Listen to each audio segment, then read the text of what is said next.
Hello everyone, welcome to classmates. इस video में हम पढ़ेंगे क्लास 6 एनसीईआरटी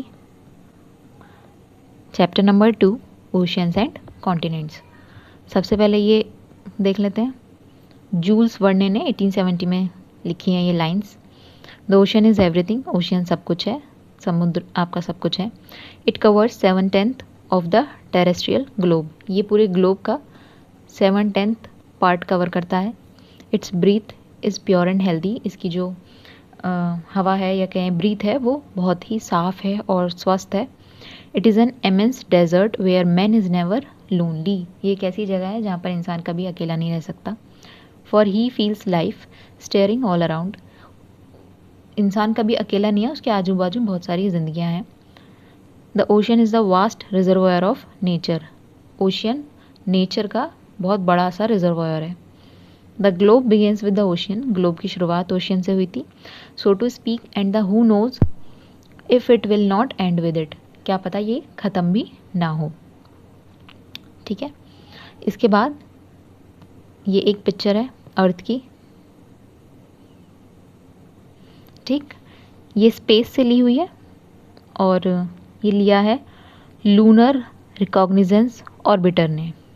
ठीक, तो सबसे पहले यहाँ देखेंगे हम, ये ब्राउन वाला ब्राउन कलर का थोड़ा सा पोर्शन दिखेगा, ये है आपका अफ्रीका। यहाँ इस तरीके से ये है आपका इंडिया।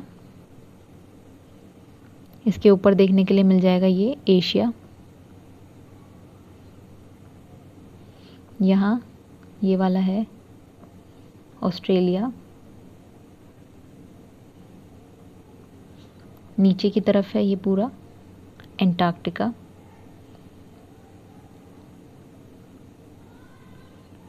और बीच में है आपका Pacific ocean.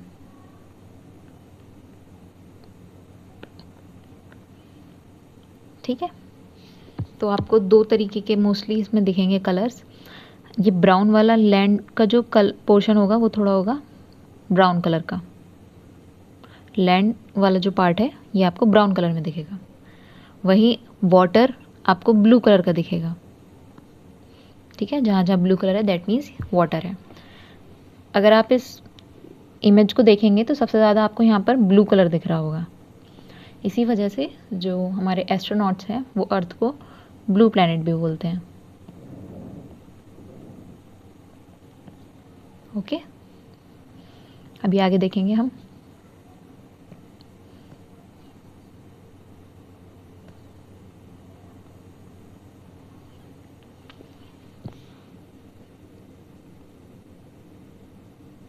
What is the most wide spread colour you C?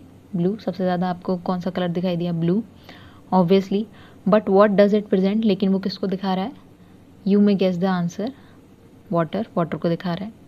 This means that most of the earth surface is actually covered with water, इसका मतलब ये हमारी सबसे ज़्यादा जो अर्थ सर्फेस है वो पानी से कवर्ड है। ठीक है, पानी से घिरी हुई है। कितना इन्होंने बताया कि कितनी वाटर से कवर्ड है, तो 3/4। ठीक है, 3/4 पार्ट सरफेस हमारी वाटर से कवर है। इसका मतलब अगर मैं कहूँ टोटल 4, ये है हमारा अर्थ, तो इसमें से 3 पार्ट है आपका वाटर और 1 पार्ट है आपका लैंड यानी कि ज़मीन। अगर मैं इसको फ्रैक्शन में लिखूँ तो वाटर का पार्ट है 3/4 और लैंड का पार्ट है 1/4। Okay,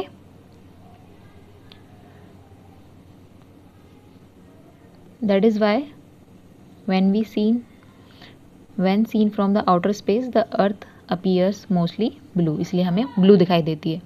Indeed, early astronauts lovingly called the earth blue planet, पहले जो हमारे एस्ट्रोनॉट्स थे वो अर्थ को ब्लू प्लैनेट के नाम से जानते थे। The largest water bodies we see on the globe are called ocean, जो सबसे ज़्यादा वाटर बॉडीज़ यानी कि पानी आपको देखने के लिए मिल रहा है ग्लोब में, उसी को हम बोलते हैं ओशियन। ओके, ये वाली चीज़ मैंने बता दी ऑलरेडी कि आपको एक ब्राउन कलर भी देखने के लिए मिलेगा। वो ब्राउन कलर रिप्रेजेंट करता है लैंड को और हमारा लैंड का पार्ट 1/4 था, अभी मैंने फ्रैक्शन में जस्ट बताया। A large body of land is called a land mass, ठीक है, जो एक ज़मीन जो होती है उसको हम बोलते हैं land mass. A large continuous expense of land is a continent, एक बड़ी सी ज़मीन है उसे हम बोलेंगे लैंड मास। और जब वो ये बड़ी सी ज़मीन आगे को बढ़ रही है और आपको उसको आपके अलग अलग हिस्से दिखाई दे रहे हैं तो वो हो जाएगा आपके कॉन्टिनेंट।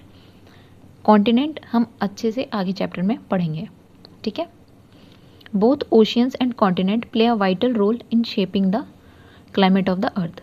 ओशियन और कॉन्टिनेंट दोनों का ही बहुत बड़ा रोल रहता है अर्थ के क्लाइमेट में, ठीक है। अर्थ का जो क्लाइमेट चेंज होता है, या मतलब क्लाइमेट किस तरीके का मौसम रहेगा, किस तरीके के कि कहाँ गर्मी है, कहाँ सर्दी है, कहाँ बारिश है, उसमें एक रोल होता है ओशियन और कॉन्टिनेंट का भी, ठीक है। They affect all aspects of life. Ocean और कॉन्टिनेंट दोनों ही हर तरह की ज़िंदगियों को अफेक्ट करते हैं, चाहे वो प्लांट हो, एनिमल हो या फिर ह्यूमन लाइफ हो, ठीक है। तो ओशियन और कॉन्टिनेंट सभी की लाइफ को अफेक्ट करती हैं और इसका इम्पैक्ट हमें अपनी हिस्ट्री से भी पता चलता है, कल्चर से भी पता चलता है और अपनी डेली लाइफ से भी पता चलता है। ओके,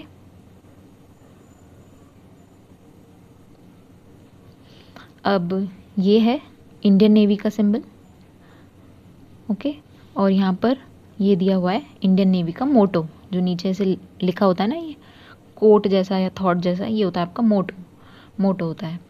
और ये इंडियन नेवी का सिंबल है और ये इंडियन नेवी का मोटो है। क्या लिखा है इसमें?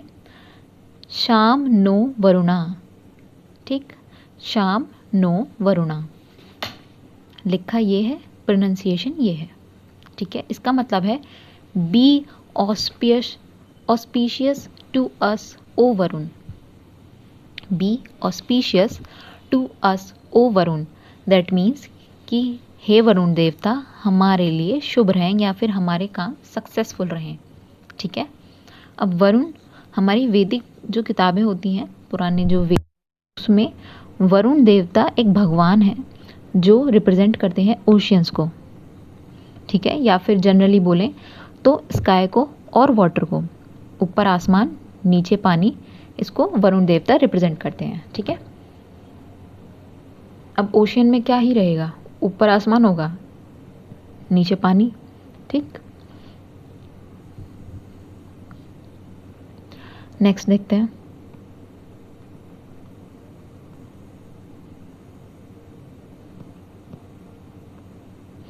नेक्स्ट आता है हमारा the distribution of water and land on the earth. किस तरीके से पानी और ज़मीन हमारे अर्थ पे बटी हुई हैं, ये हम समझेंगे। उससे पहले एक चीज़ समझते हैं, ये मैंने फर्स्ट चैप्टर में ही बताया था कि ये अगर हमारा ग्लोब है और यहाँ से हमारी पास हो रही है इक्वेटर 0 डिग्री से, ओके, तो ऊपर होता है नॉर्थ, नीचे होता है साउथ, तो ये ऊपर वाला जो पार्ट है इसको हम बोलते हैं नॉर्दर्न हेमिस्फेयर, और नीचे वाला जो है पार्ट उसको हम बोलेंगे सदर्न हेमिस्फेयर,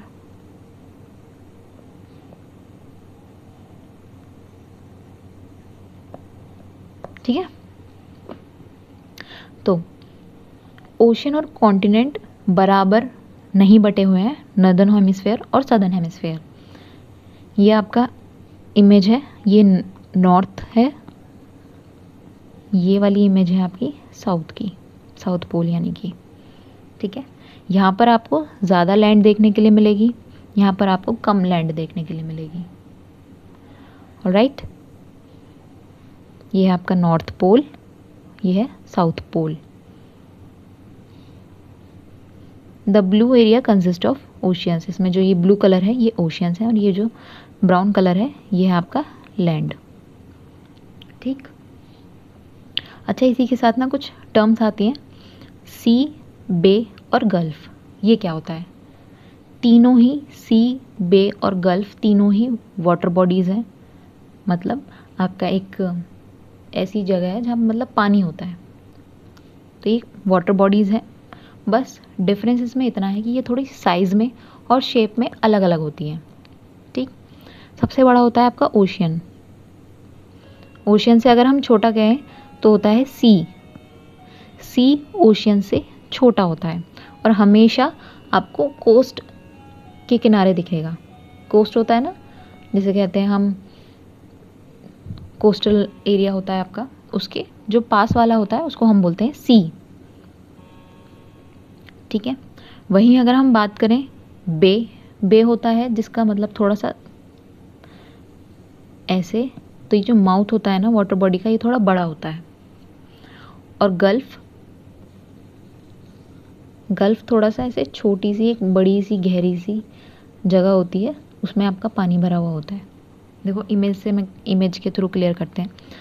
ये है आपका इंडिया। ठीक, यहाँ है आपका अरेबियन सी, ये है कोस्ट इसके जस्ट बाजू में। यहाँ है आपका बे ऑफ बंगाल और यहाँ चारों तरफ आपको लैंड देखने के लिए मिल जाएगा, इधर भी इधर भी। ठीक है, तो ये हो जाता है हमारा बे ऑफ बंगाल और ये हो जाता है अरेबियन सी। यहाँ ये छोटा सा, ये दिख रहा है, गहरी सी होती है एक नाली जैसी, वो हो जाते हैं हमारे गल्फ। ठीक है, आगे आगे बढ़ते हैं।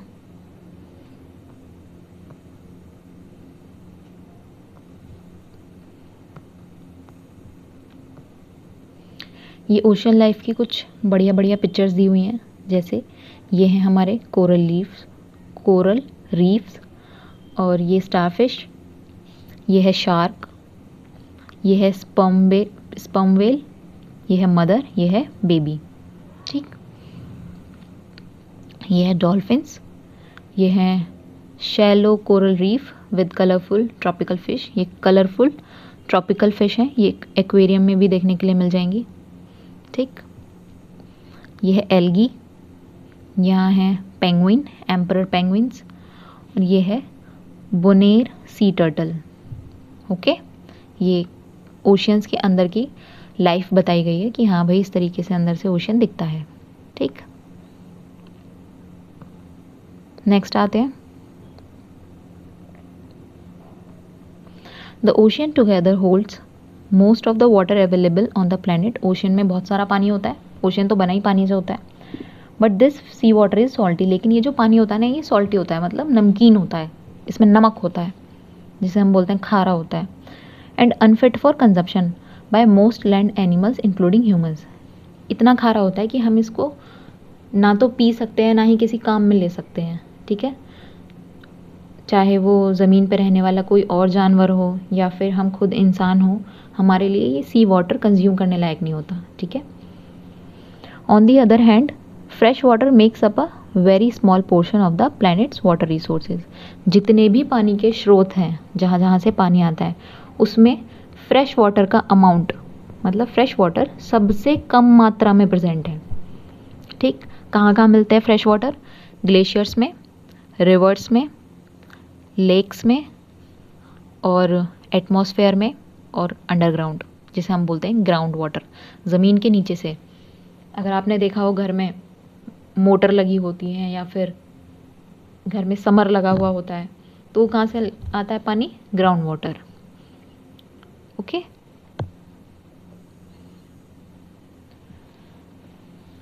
अच्छा ये क्वेश्चन है, if there is such abundance of water on the planet, why is there so much talk about water scarcity और अ वाटर क्राइसिस। ये कह रहा है कि अगर हमारे प्लैनेट पे इतना सारा पानी है तो पानी की इतनी कमी क्यों होती है, और हमेशा ये चीज़ें क्यों चलती रहती है कि भाई पानी की कमी हो रही है, पानी बचाओ, वाटर स्केर्सिटी ज़्यादा हो रही है, पानी ख़त्म हो रहा है धरती से, ऐसी चीज़ें क्यों आती हैं? तो इसका आंसर यही है कि हमारे प्लैनेट पे सबसे ज़्यादा जो वाटर है वो सॉल्टी वाटर है और हमारे कंज्यूम करने लायक नहीं है, हम उसका इस्तेमाल नहीं कर सकते। और जो फ्रेश वाटर है जो हम इस्तेमाल करते हैं वो बहुत कम अमाउंट में है। ठीक है, तो इसलिए ये सब चीज़ें होती हैं, water scarcity and water crisis. Okay, next आते हैं ओशियंस। पेज नंबर 32 पे फिगर 2.3 ये वाला।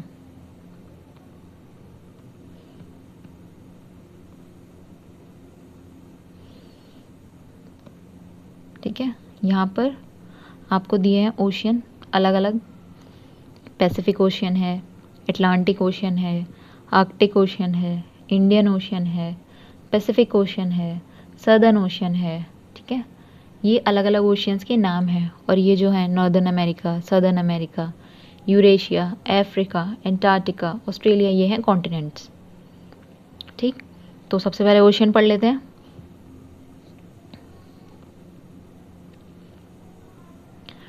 कितने ओशियंस हैं हमारे? 5 ओशियन है। कौन कौन से? Pacific Ocean, Atlantic Ocean, Indian Ocean, Arctic Ocean and Southern और एंटार्क्टिक ओशियन। ठीक, हो गए 5। We have listed 5 oceans. जैसा कि हमने देखा कि हमने 5 ओशियंस को लिस्ट करा है।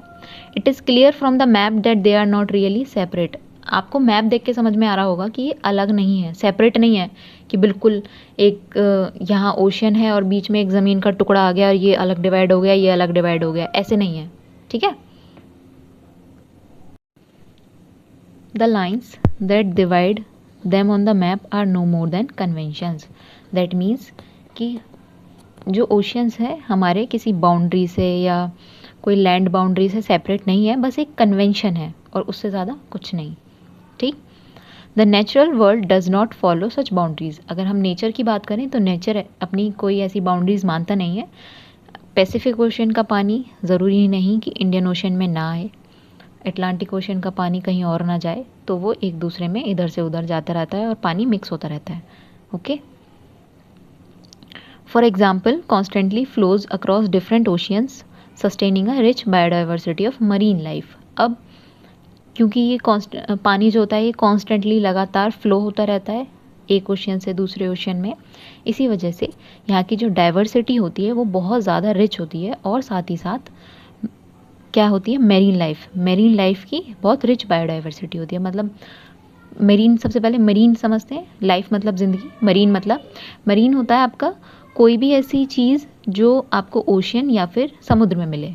तो आपको बहुत अलग अलग तरीके के यहाँ पे कोरल रीफ्स भी देखने के लिए मिलेंगे, एनिमल्स भी देखने के लिए मिलेंगे, प्लांट्स भी देखने के लिए मिलेंगे, जैसे कि एल्गी हुआ। ठीक है, और आपकी ट्रॉपिकल फिशेज़ हुई, इतनी ब्यूटीफुल होती हैं, तो अलग अलग तरीके की डाइवर्सिटी मिल जाती है। साथ ही साथ many plants and animal species can be found in across multiple oceans. अलग अलग प्लांट्स और एनिमल की स्पीशीज़ अलग अलग ओशियन में देखने के लिए मिल जाती है। ठीक है, या ऐसा भी होता है कि अलग अलग ओशियन में सेम स्पीसीज़ देखने के लिए भी मिल जाती है। नेक्स्ट, सबसे पहले समझते हैं फ्लोरा एंड फौना का मतलब। तो फ्लोरा मतलब होता है प्लांट्स और फौना मतलब होता है एनिमल्स। ठीक है, the marine flora include tiny plants called algae. मैंने बताया था ना कि मरीन में जो प्लांट्स होते हैं उसमें सबसे छोटा प्लांट्स होते हैं, कुछ छोटे छोटे प्लांट्स होते हैं, उसमें से एक एग्जांपल है एल्गी, उन्हें एल्गी बोलते हैं। And all kinds of seaweeds, और सीवीड्स होती हैं ओशियंस में।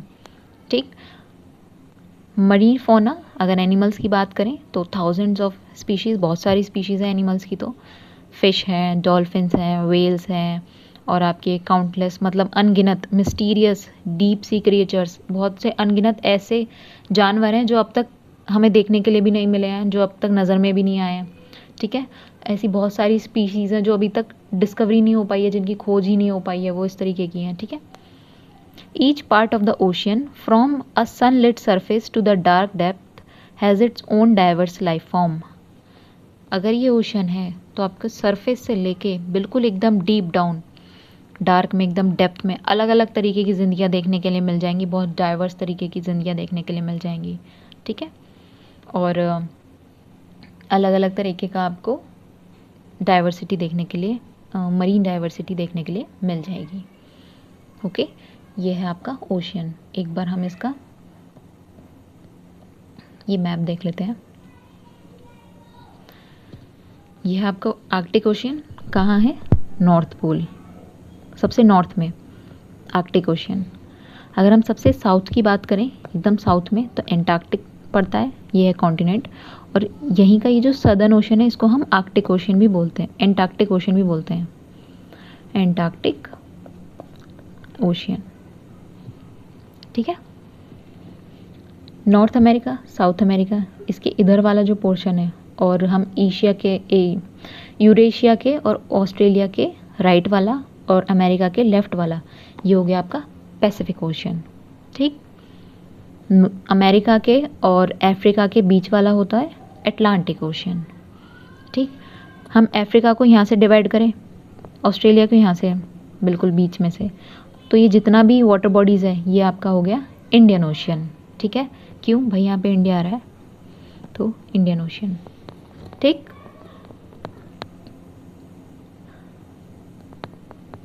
यहाँ पर locate 5 oceans and in the table below mark the hemisphere और hemisphere they belong to.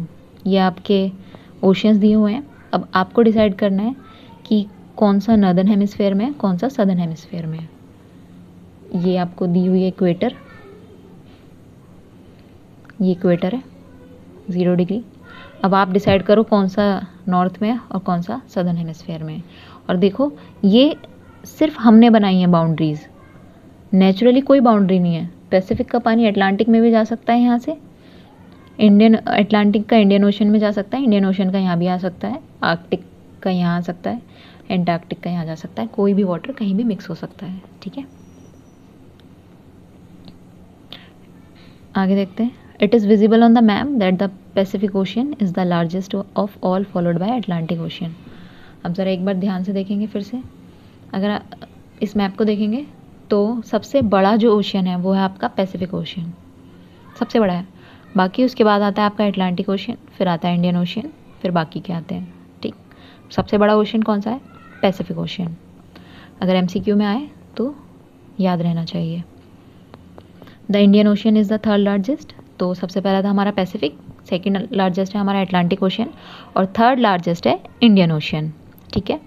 While the southern ocean कौन सा है? 4th नंबर पे आता है और सबसे छोटा ओशियन है Arctic ocean.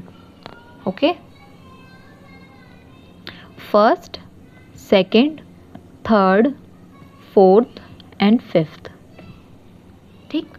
Largest to smallest. Next देखते हैं। नेक्स्ट आता है हमारा ओशियंस एंड डिजास्टर्स। तो ओशियन के साथ डिजास्टर क्या क्या है, देखो मैंने ये मैप बताया था पहले वीडियो में जब मैंने आपको गल्फ, बे और सी के बारे में बताया था। तो ये हो गया अरेबियन सी, ये है बे ऑफ बंगाल। देखो यहाँ तीनों तरफ आपका लैंड है और इसका जो माउथ है बे का, ये थोड़ा सा बहुत मतलब वाइड होता है, बड़ा होता है, तो इसको हम बोल देंगे बे। और सी जो होता है वो आपका कोस्ट से जुड़ा हुआ होता है थोड़ा, ठीक, बट ओशियन से छोटा होता है, तो ये हो गया आपका सी। और गल्फ जो होता है वो बहुत नैरोअर, बहुत छोटी सी एक गली टाइप होती है और बड़ी सी से जुड़ा हुआ होता है। ठीक है। तो होते हैं हमारे गल्फ। ओके। तो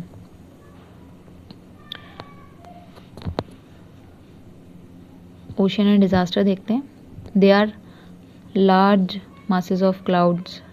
अच्छा, हमने सबसे पहले पिक्चर देखी थी ग्लोब की जो स्पेस से ली गई थी और लूनर रिकॉग्निजेंस ऑर्बिटर के थ्रू, तो उसमें हमने देखा था वाइट कलर के, आपको इमेज में दिखा होगा, चलो मैं दिखा देती हूँ।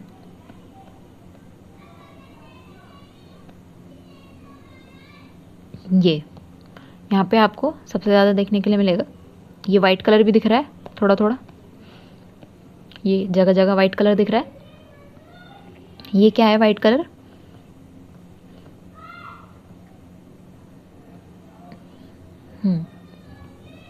तो ये जो वाइट कलर है ना, ये क्लाउड्स के हैं, बादल।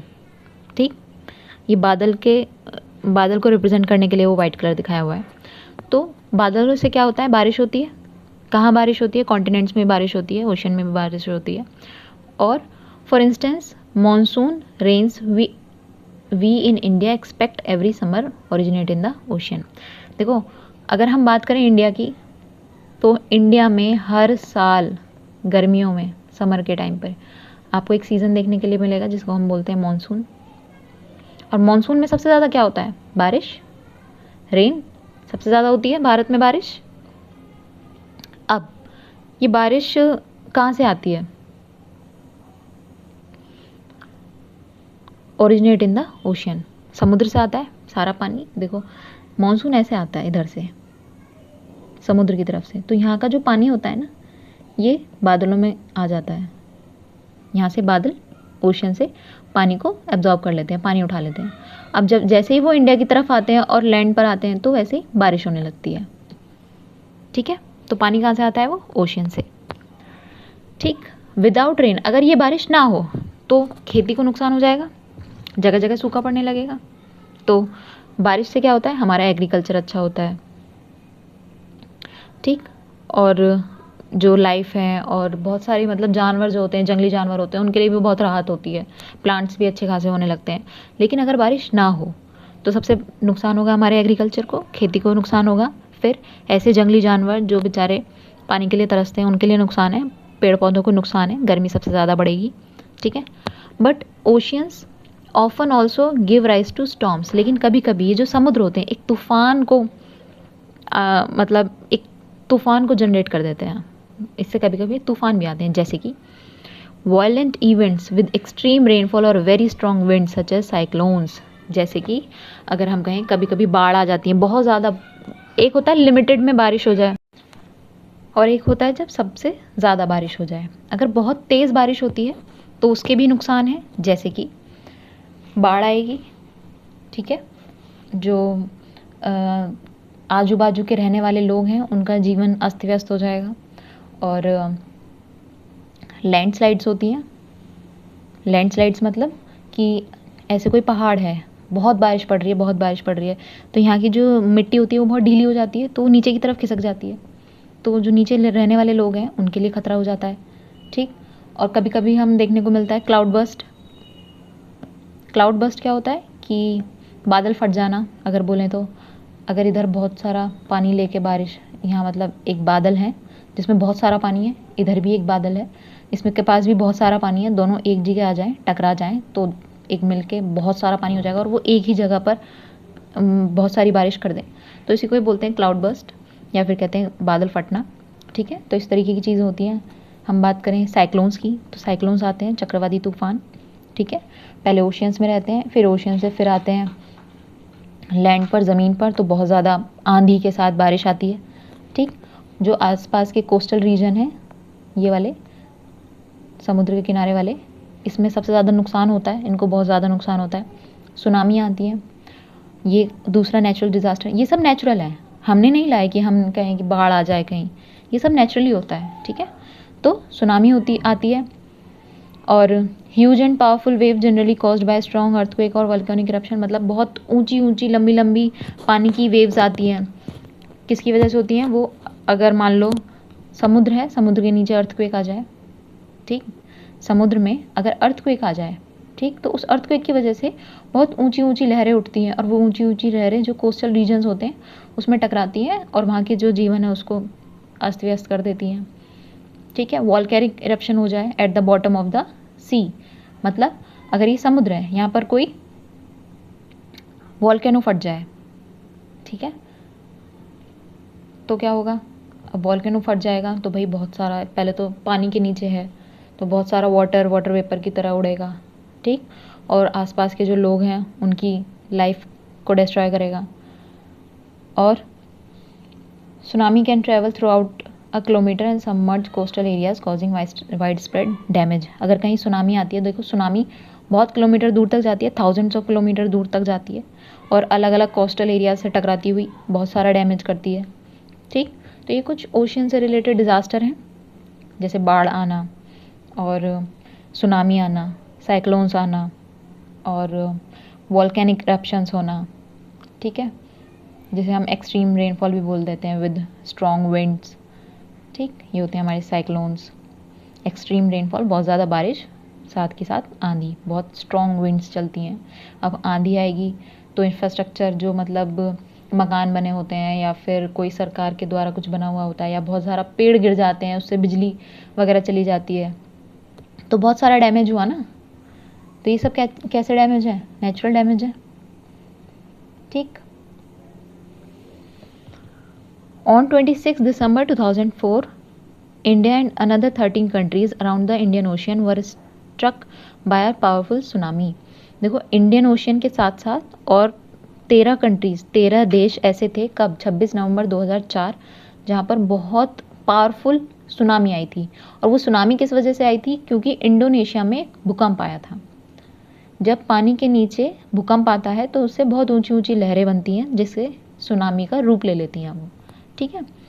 मोर than 2 lakh people loss their lives, 2 lakh से ज़्यादा लोगों की जानें गई थी।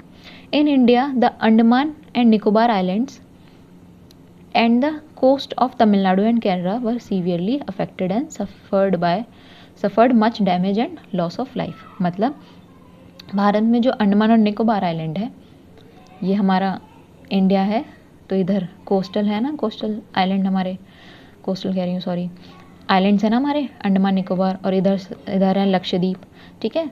तो यहाँ पर सबसे ज़्यादा नुकसान हुआ था। और जो ऐसी कंट्रीज़ हैं, वो ऐसी स्टेट हैं जो हमारे कोस्टल रीजन में आते हैं, जैसे तमिलनाडु हुआ, केरला हुआ, इसमें सबसे ज़्यादा जिंदगियों को नुकसान होता है।